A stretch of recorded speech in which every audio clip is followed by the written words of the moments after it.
A gente parou daqui. Estão todos vendo minha tela? Sim. Ótimo. Estava falando do PCMSO, né? A gente parou, inclusive, na polêmica dos exames, né? Mas acho que para arrematar aqui, faltou falar do objetivo. Eu lembro que eu fiz esse paralelo, né? De que o PPRA ele se refere muito mais a fatores ambientais, né? E o PCMSO ele vai se referir ao trabalhador, né? Ao indivíduo. Então ele tem por objetivo prevenir, monitorar e controlar possíveis danos à saúde e à integridade do empregado, além de detectar riscos prévios, especialmente no que diz respeito às doenças relacionadas ao trabalho, né?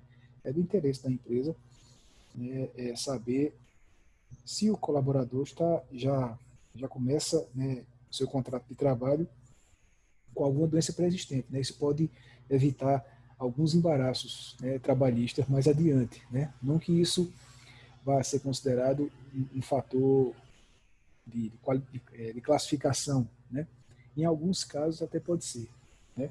A gente cita como exemplo, né, o ramo do telemarketing, né, de empresas operadoras de telemarketing, é que se aquele indivíduo que está entrando na empresa ele tem algum problema de audição já muito grande, né, vai ser um pouco complicado dele conseguir exercer a função, porque ele precisa fazer uso, né, da audição como um instrumento de trabalho. Então não é que por ele ter a doença, que, assim, houve algum tipo de entendimento assim de que ele não seria capaz e tudo, é só porque realmente o desempenho da função seria mais complicado quando não tem a plenitude da função auditiva, certo?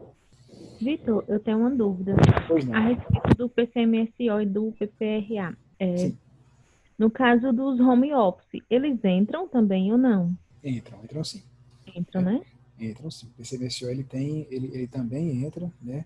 E é muito interessante essa questão, que a gente precisa assim, se desdobrar, né, também para verificar as condições de trabalho dessa pessoa na casa dele. Tem Então, é de empresa, responsabilidade também da empresa, no caso. exatamente, né? Tem empresas, inclusive, né, que quando compensa e tudo, elas montam um escritório da pessoa na casa mesmo para garantir que aquelas condições ali estão sendo satisfeitas, né? Mas o home office ele não dispensa não de PPRA, PCMSO, de exames, nada disso, certo? Sim. Vamos lá. Acho que aqui a gente já vai mudar o nosso assunto, quer ver? Não, finzinho do PCMSO, né? É importante que a gente vê, acho que é para arrematar, só as responsabilidades do empregador, né? A mais básica, garantir que ele seja elaborado e implementado, né, o PCMSO, assim como zelar pela sua eficácia. Todos os procedimentos que estão relacionados do PCMSO, exames, né, avaliação médica, ele deve ser custeado pelo empregador para o empregado sem qualquer ônus, tá? Aí é preciso também indicar entre os médicos, né, se tiver mais do que um, né, no SESMIT da empresa. SESMIT, essa sigla também, vocês vão ter contato com ela com alguma frequência, é a sigla para Serviços Especializados em Engenharia de Segurança e Medicina do Trabalho, né? As empresas, a depender do número de funcionários e do grau de risco da sua atividade fim, elas têm que manter um serviço permanente, né, de Engenharia de Segurança e Medicina do Trabalho, que é o SESMIT. Isso também é previsto na CLT e tem norma regulamentadora também pormenorizando isso, certo? Então, tem empresas que, a depender do grau de risco e do número de funcionários, o SESMIT ele precisa ser formado só por um técnico de segurança do trabalho. Algumas, com situações mais complexas, tem que ter engenheiro, tem que ter médico, tem que ter enfermeiro, né? Então, existe na NR4, tem uma tabela que permite a gente dimensionar isso, sabe? Eu ficava numa tentação de trazer mais informação a respeito disso para vocês, mas acho que a gente ia acabar divagando muito, né? Mas fica aqui essa pequena provocação, né, de que conhecer o que aqui é um SESMIT, sabe? Porque também vocês vão ter algum contato com essa sigla, né, com algumas circunstâncias que isso tem está envolvida. Né? Então, a empresa tem que indicar alguém do SESMIT, né, para um médico do SESMIT para ser o coordenador responsável. Né? No meu caso, na empresa que eu trabalho, só precisa um médico, o coordenador sou eu. No caso de a empresa estar desobrigada de manter médico do trabalho, de acordo com a NR4, que eu acabei de falar para vocês, não é toda empresa que precisa ter um SESMIT desse permanente nela. Né? Às vezes, pelo reduzir o número de funcionários ou pelo grau de risco muito baixo, a empresa não tem que ter esse funcionário na sua folha de pagamento. O médico, o técnico de segurança, não precisa. Né? Mas aí, mesmo nessas situações, né, ela tem que indicar, né, um serviço externo, né, terceirizar isso. Né? O empregador deverá indicar um médico do trabalho, empregado ou não da empresa, para coordenar esse PCMSO. Se ela quiser contratar alguém, ok, ela não está obrigada. Né? Mas o que a gente vê muito na prática são a terceirização desses serviços pelas clínicas, né, de saúde ocupacional. Né? E se não tiver médico do trabalho na localidade, o empregador poderá contratar médico de outra especialidade para coordenar o PCMSO. Então, essa aqui é a eventualidade de, se não tiver o médico do trabalho, aí sim você pode lançar a mão dessa possibilidade. Certo? PCMSO, assim, basicamente, por cima é isso. PCMSO dá para a gente fazer um módulo todinho só falando dele, mas a gente tem muita coisa para tratar ainda. Né? Então, acho que agora a gente vai trocar nossa chavinha para os acidentes de trabalho. Certo, gente? Isso que a gente falou até agora foi relacionado, foram tópicos que eu considero, né, a gente fez uma breve introdução, né, do que são os profissionais de segurança e saúde ocupacional, né, coloquei algumas, um norte em relação à gestão de saúde e segurança ocupacional, que para mim ela é feita por excelência, ela é feita naquele modelo, né, da gestão de qualidade, né, da gestão feita pelas normas ISO, né, aquele ali é o norte que vocês, né, nas suas futuras ou atuais atribuições devem seguir. Se você vai buscar implementar, né, um programa de gestão em saúde e segurança ocupacional, né, você deve fazer usando esse norte da excelência de uma norma como essa, a ISO 45000, a OSAS 18001 está entrando em desuso, mas tem muita coisa importante ainda, né? A gente trouxe aí alguns temas também relacionados basicamente ao que são os riscos ocupacionais, né? Falamos de 2 documentos que são muito importantes também, né? E basicamente isso, né? A gente fez um panorama geral, né? Como eu falei, é bem desafiador falar desse tema, um tema tão complexo nesse tempozinho exíguo que a gente tem, né? Mas já fica aqui também a minha disponibilidade para a gente, né? Em outros momentos aí que vocês precisarem tirar alguma dúvida, ter mais algum esclarecimento, né? Vai ficar o meu contato aí e eu vou ter o maior prazer em ajudar. Bom, acidentes de trabalho, certo, gente? Primeiro, eu gosto de começar, né, com alguns conceitos, tá certo? O acidente de trabalho ele pode ser visto de diferentes ângulos diferentes, né, de diferentes ângulos, de conceitos diferentes, né? O conceito previdenciário, que é aquele que a gente trabalha quando vai lidar, interagir com o INSS, né? Quando a gente vai ver a necessidade de garantir ou não um benefício ao trabalhador, a gente se prende a esse conceito aqui. O conceito previdenciário tem essa utilidade na nossa interação com o INSS, né? Então, o acidente de trabalho vai ser o quê? Aquele que ocorre no exercício do trabalho, a serviço da empresa, provocando lesão corporal ou perturbação funcional que cause morte ou perda ou redução permanente ou temporária da capacidade para o trabalho. Vejam aqui que é importante que o acidente, né, ele tenha um impacto, né, que ele é mensurável, né? Ele pode ter o pior resultado possível, que é a morte ou perda ou redução de uma função ou capacidade para o trabalho. Guardem essa informação, porque no conceito previdenciário isso é muito importante.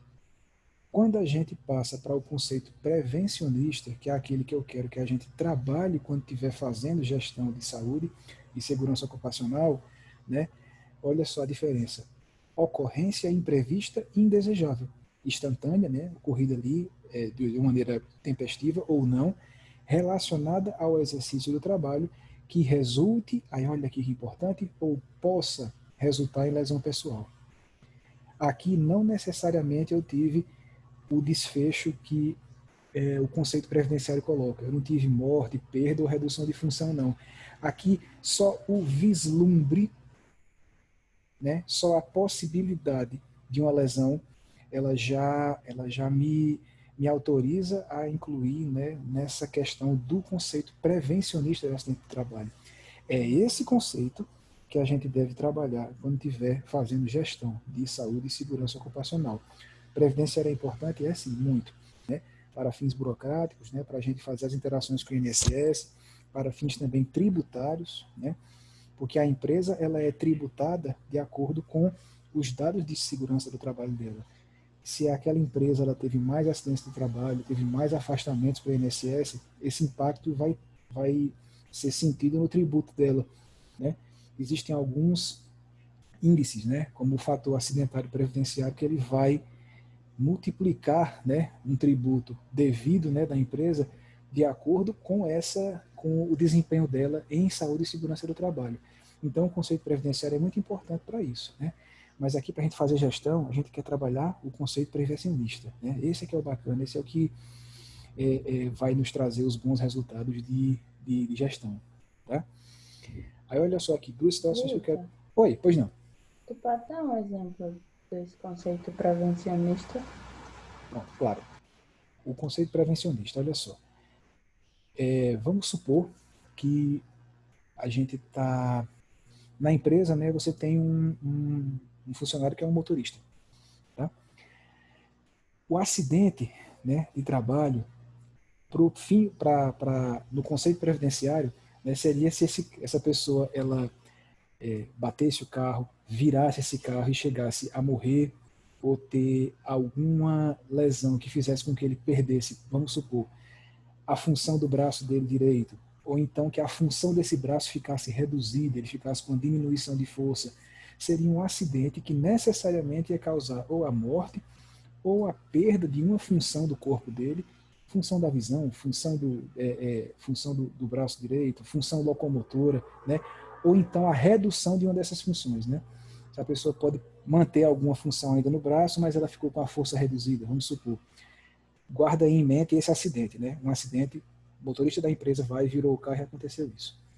O outro conceito, prevencionista. O, o, o motorista da empresa, né? Devido a uma ação negligente, imprudente ou de imperícia, né? Tentou fazer uma ultrapassagem indevida no local onde não deveria, né? E chegou o carro não chegou a virar, ele não chegou a ter dano nenhum, né? Mas ele passou por um momento em que foi muito próxima a possibilidade do abarroamento com outro veículo, né? Vamos supor que chegou a arrancar um retrovisor, né? A gente chama isso de incidente, entendeu? Não teve lesão nenhuma nele, né? O colaborador continuou com sua integridade, ele não teve morte, não teve perda nem redução, né? Mas ele teve um evento, uma ocorrência imprevista e indesejável, né? Que resultou, no caso dele não resultou, ou possa resultar. Você concorda que uma ultrapassagem como essa, perigosa, em que ele quase bate com o carro, poderia resultar numa lesão pessoal muito grave, inclusive na morte? Pois é. Então, esse conceito prevencionista, vocês viram como as duas situações são diferentes? Esse conceito de acidente de trabalho prevencionista é o que eu quero que a gente trabalhe, né? Nesse caso aqui, né, o que é em que a gestão em saúde e segurança ocupacional poderia influenciar, né? Na reciclagem desse motorista, no treinamento dele, né? Talvez numa adequação de horas ou turno trabalhado. Será que ele fez essa ultrapassagem por estar muito cansado? Ou então por estar muito apressado para fazer alguma entrega, alguma coisa assim? Entendeu? Então, quando a gente trabalha a gestão em cima desse conceito prevencionista, a gente consegue abranger muito mais situações. Do contrário que se fosse só o conceito previdenciário. Eu consegui ser claro? Sim, conseguiu. Pronto, ótimo. Aí tem mais duas situações aqui que eu quero trazer para vocês, né? De doença profissional e de doença do trabalho. Essas duas situações aqui, gente, elas se equiparam a acidentes de trabalho, tá? O acidente que a gente está falando aqui até agora é aquele acidente bem típico mesmo, né? Da pessoa que vai, um motorista como esse, né? Vira o carro, ou então a pessoa que está no ambiente de trabalho tropeça, cai e torce um tornozelo, né? a pessoa que está operando uma máquina a máquina decepa uma parte da mão. São coisas que a gente chama de acidentes típicos, né? Aí a gente entra nas situações que são atípicas, né? Falando dessas duas aqui, da doença profissional e da doença do trabalho. A doença profissional, né, é uma doença que é produzida ou desencadeada no exercício do trabalho peculiar e em determinada atividade e constante da respectiva relação elaborada pelo Ministério do Trabalho. O que é que isso quer dizer, gente? Vou traduzir para vocês aqui, né? Doença profissional é uma doença que ela tem o trabalho como um fator imprescindível e necessário para que ela ocorra. É uma doença que, se não houvesse o desempenho daquela atividade ali laborativa, ela não ia ocorrer. Eu vou dar um exemplo para vocês, né? É um exemplo que a gente usa classicamente, né? De uma doença chamada asbestose. O nome é bem feio, né? Mas é uma doença pulmonar devido ao acúmulo de um composto químico chamado asbesto, né? Também é conhecido como amianto, né? Esse nome já é um pouquinho mais familiar para vocês, das telhas de amianto, né? Que ela só ocorre nos trabalhadores da indústria do amianto, certo? Então, essa é uma doença profissional. Você não vai ver asbestose em pessoas que trabalham como entregadores, bancários, professores, não. Só quem vai ter asbestose é quem trabalha com o amianto, né, em funções relacionadas ao amianto. E essas doenças que têm essa relação direta com o trabalho, existe uma relação, né, uma lista elaborada pelo Ministério do Trabalho. E lá no meio vai estar a asbestose, né, que são as pessoas que trabalham com amianto. Essa doença profissional, ela se equipara a um acidente de trabalho. Aí a gente tem o outro conceito, né, que é o de doença do trabalho. É diferente. Doença do trabalho é aquela doença que é adquirida ou desencadeada em função de condições especiais em que o trabalho é realizado e com ele se relaciona diretamente. A diferença aqui, vamos começar. A doença do trabalho, ela pode ocorrer, né, ela não tem, primeiro, uma função específica ligada a ela. Né? A doença do trabalho ela pode ocorrer em bancários, professores, mineradores, entregadores, motoristas, não tem assim uma função específica. Ela vai ocorrer devido às condições em que aquele trabalhador exerce aquela função. É como se eu dissesse assim, eu estou aqui com um operador de telemarketing, né? Aqui em Juazeiro, e um operador de telemarketing em São Paulo. Né? O de Juazeiro, né, pode permanecer saudável durante todo o seu contrato de trabalho, e o de São Paulo, ele pode desenvolver alguma perda auditiva. A função igual, a mesma. A gente pode dizer até que é a mesma empresa, só com filiais diferentes. Né? Mas aí o de São Paulo pode desenvolver perda auditiva e o de Juazeiro não, devido às condições em que o trabalhador de São Paulo exerceu sua função. Né? Será que lá havia um ajuste correto do volume, né, do headset? Né? Será que lá estava tendo algum problema organizacional, que ele estava tendo que dobrar muito os turnos? Entendeu? Então, as condições em que o trabalho é exercido foi que fizeram com que a doença surgisse. Entendeu? E não a função em si. Porque você tem, né, operadores de telemarketing que não desenvolvem problemas e alguns que desenvolvem. Vocês entenderam a diferença? Doença profissional e doença do trabalho? As duas se equiparam a acidentes do trabalho. Quando você constata o surgimento de uma doença do trabalho ou de uma doença profissional, você também tem que fazer a famosa comunicação de acidente de trabalho, né? A CAT. Tá certo?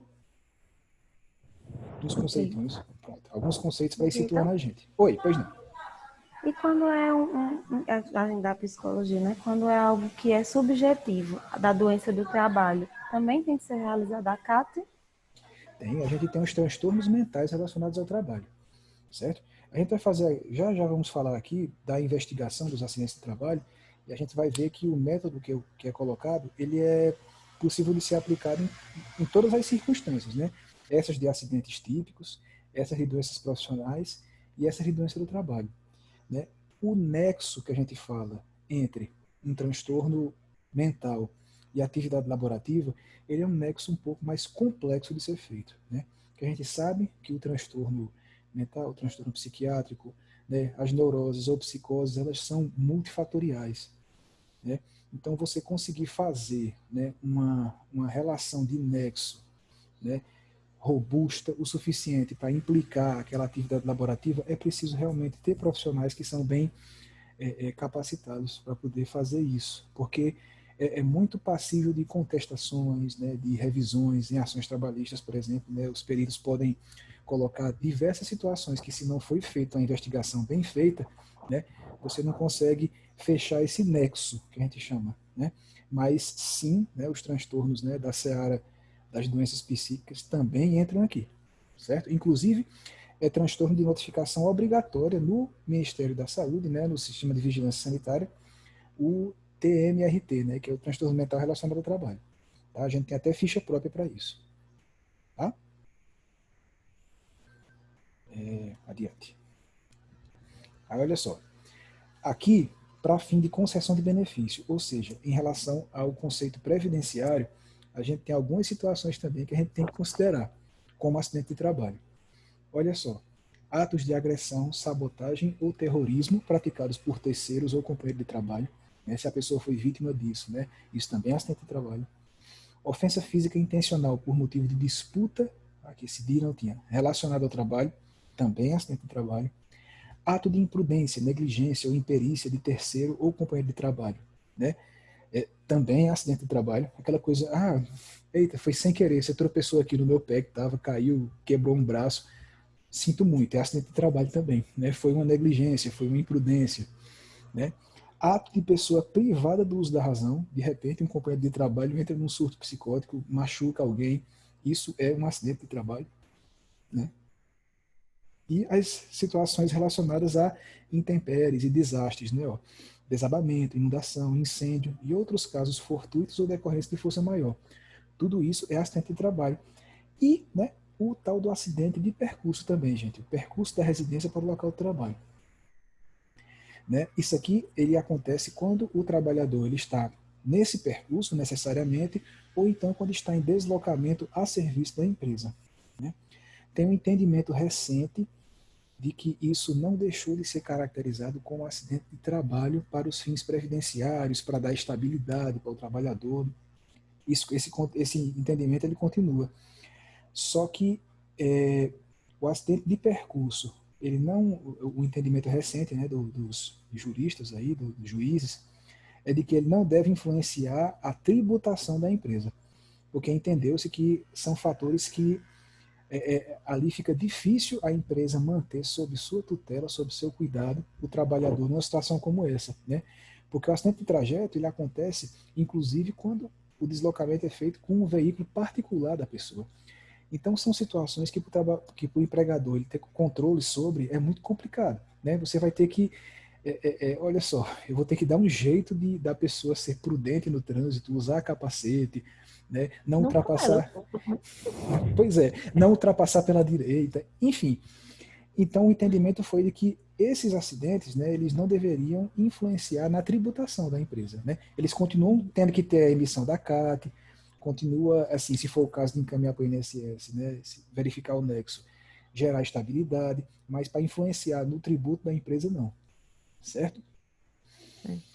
Pronto. Aqui são os conceitos. Aqui a gente começa a parte interessante, que é a análise e a investigação desses acidentes. Certo? Aqui, né, a gente tem que ver 3 pressupostos. Certo? Primeiro de todos, é o nexo, é a ligação, é o sentido, né? Nexo de causalidade entre o fato, né, e a lesão. Nos acidentes típicos é muito mais simples. Né? É uma coisa que muitas vezes está na cara. Né? A pessoa estava lá operando a máquina, né, em horário de trabalho, né, e inadvertidamente a mão se moveu um pouquinho mais para onde não deveria, uma parte da máquina foi lá e decepou um dedo. Esse é um acidente muito típico e simples da gente ver o nexo entre a causa e o efeito. Né? A máquina cortou o dedo da pessoa, está na cara. Aí aquilo que a gente tinha falado em relação aos transtornos mentais. Nas doenças profissionais ou doenças do trabalho, né, já é mais complexo. Porque você tem ali uma série de fatores que podem estar influenciando. Né? E o trabalho ele vai entrar muitas vezes numa situação chamada de concausa. Ele não vai ser causa principal, mas ele vai ser causa contributiva. ele pode ser a causa que agravou um transtorno que já existia, ele pode ser a causa que desencadeou um transtorno que estava ali latente, guardado, sabe? Então, por isso que essa investigação aqui, ela, de fato, sem dúvida, precisa de pessoal especializado e preparado para investigar. Médico do trabalho, engenheiro de segurança do trabalho, né? Profissionais com experiência na doença específica, né? Profissionais da área da saúde mental, né? Quando for o caso. Então, esse nexo, às vezes, não é tão simples de ser feito, certo? E, muitas vezes, né, é necessária essa análise detalhada do processo de trabalho, né? Veja só, a gente tem um conceito chamado de limite de tolerância, que é relacionado ao risco que a pessoa está exposta. Eu vou usar de novo o exemplo da pessoa que trabalha usando um headset e que está ali exposta a ruído, né, durante toda a sua jornada de trabalho. Não é tão simples você pegar e dizer essa pessoa teve perda auditiva porque usava o headset durante 6 horas e 20 na sua jornada de trabalho. Eu tenho que levar em consideração os limites de tolerância, né? Ou seja, qual era o nível de ruído que ela estava exposta. Eu tenho que levar também em consideração o tempo a que ela está exposta àquele ruído, que a gente chama de dose, sabe? Então, esses exemplos que eu estou trazendo aqui é para mostrar que a análise detalhada do processo de trabalho, ela é necessária para a gente fazer isso. Então, eu tenho que me debruçar sobre documentos da empresa, né, sobre análises ambientais de ruído, né? Eu tenho que me voltar para a legislação e comparar, né, os níveis observados na empresa e os que a legislação prevê, porque uma coisa que parece às vezes muito na cara, né, dizer a pessoa trabalha atendendo o telefone 6 horas e 20 por dia durante 6 dias na semana, né? Então vai ter um problema de audição. Não necessariamente, a gente tem que levar em consideração isso aqui, viu? Essa análise detalhada é preciso ser feita para você poder fechar esse nexo de causalidade ou não, né? E aí transcende muitas vezes o processo de trabalho. Eu tenho que também ver situações da vida particular daquela pessoa, muitas vezes, né? Vai que no contraturno, né, a pessoa trabalha como músico na noite, né, e passa a noite exposto ali a alto-falante e caixas de som em volume muito alto, né, é mais uma exposição a ruído que a pessoa tem, inclusive um ruído que não tem um controle, né. São exemplos para mostrar para vocês como é que deve ser feita a investigação do nexo, tá certo? Depois disso, a gente vai ver o dano que aquele acidente causou, aferir a extensão, porque não é tudo, né? O dano, né, ele precisa, aqui no conceito previdenciário, ele tem que ser significativo, né? Ele tem que, não é porque, tipo, eu grampeei meu dedo, né, com um grampinho que eu vou ser enviado para o INSS, né? Só que, para o conceito prevencionista, esse grampear o dedinho aqui é importante, né? Então, a gente aferir essa extensão, ela é muito importante também, né? Se foi um dano realmente que causou o pior o pior desfecho possível, né, que é a morte, ou se causou uma perda ou uma diminuição de uma função, em que proporção foi essa diminuição, né, em quantos por cento, entendeu? Então tudo isso também tem que entrar na análise e investigação. Vocês estão vendo que isso aqui é necessário realmente a gente ter o apoio de profissionais especializados, né?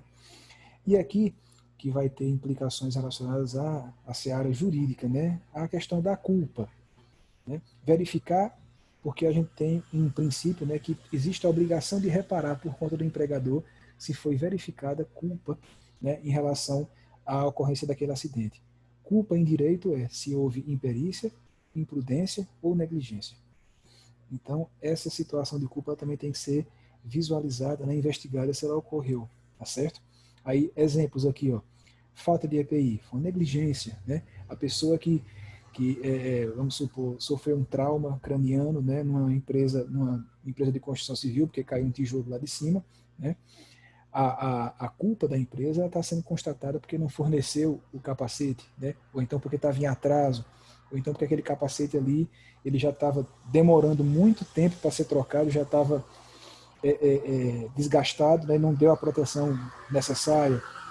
São esse tipo de pergunta e investigação que vai ser feita em situações como essa, né? Eu acho que é melhor a gente começar logo outra, né? Para não cortar no meio. Tá faltando 10 minutos. Vocês acham que dá para a gente ir um pouquinho mais?